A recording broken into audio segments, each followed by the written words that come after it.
Hello there, welcome back to the channel, and continuing on from the previous video about the shadows, we're going to look at one of their agents of chaos, specifically the eponymous Mr. Morden. Some of this information does come from the Babylon Project.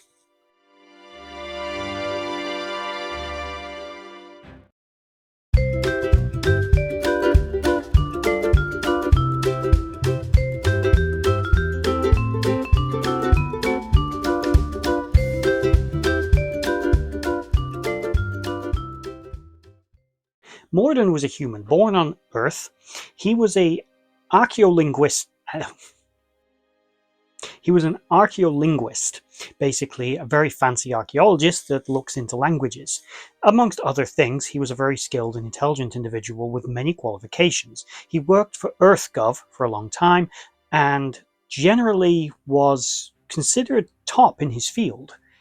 He would marry and later in 2250 have a daughter, but his wife and daughter 6 years later were killed in a terrorist bombing of which their ship was involved in, and over 500 civilians were killed. After this, Morden would drift a little bit, but remaining in work, but would eventually fall into working for IPX, or Interstellar Expeditions. He would end up on a mission aboard a vessel called the Icarus that would travel to a long dead world. The whole point of IPX was basically they build a better future by looking at the technology of the past. So basically what's new to humans is very old to someone else, but will advance our science. So basically learning from past technology of much more advanced alien civilizations. They go out, they find ruins and explore it, and then they find technology and patents that they can then exploit to make money off of. They'd heard about this dead, dusty world somewhere, and they sent the Icarus out to investigate it. He, on this mission, would befriend the wife of Captain John Sheridan, Anna Sheridan. And when the vessel landed on the planet we would come to know as Zahadum, we would discover that the newly awakened shadows were not too pleased about their arrival. They were quickly overwhelmed, but not immediately killed. The shadows gave them a choice, because, the shadows were all about choices. They weren't just out to kill for the sake of killing. By this point, the shadows needed new living constructs for their ships. Basically, the central operating process of shadow vessels was a sentient being. So you were given a choice: serve the shadows or be killed. That was the choice we were believed to have been given. What actually happened was, if you were killed, you were actually taken and stuffed into one of the ships as its central operating system. So that's what happened to Anna Sheridan. She refused to serve the shadows, but becoming part of those ships basically destroys you.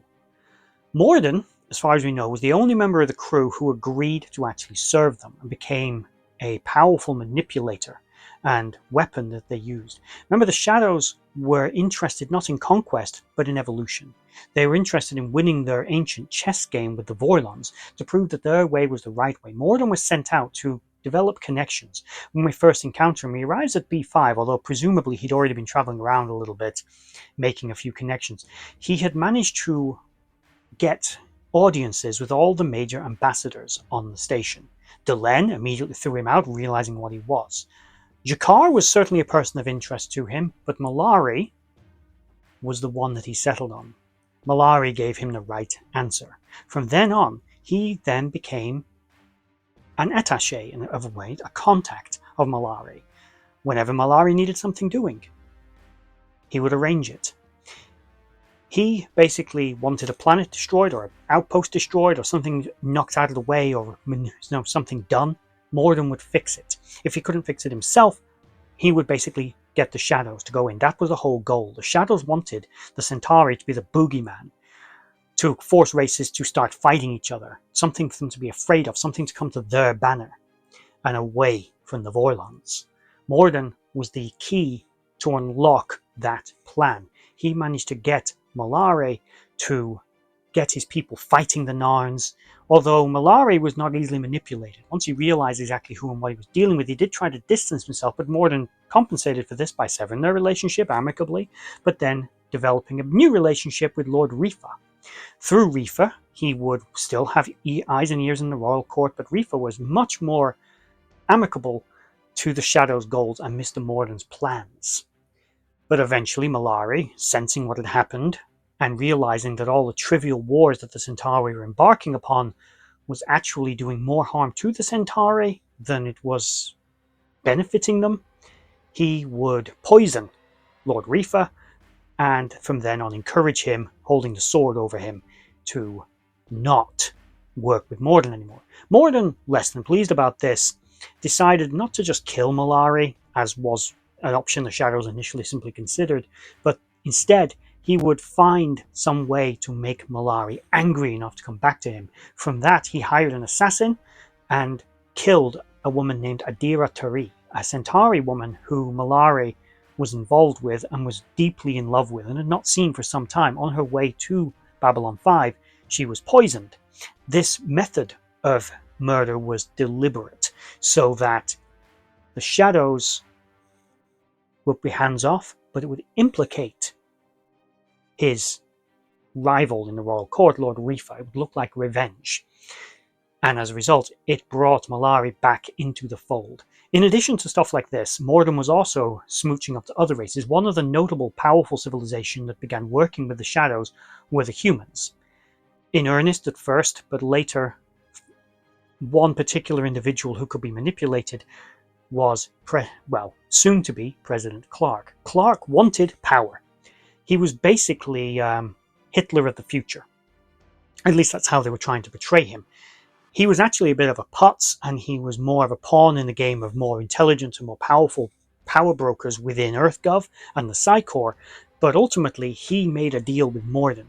Morden would assassinate Luis Santiago, his predecessor.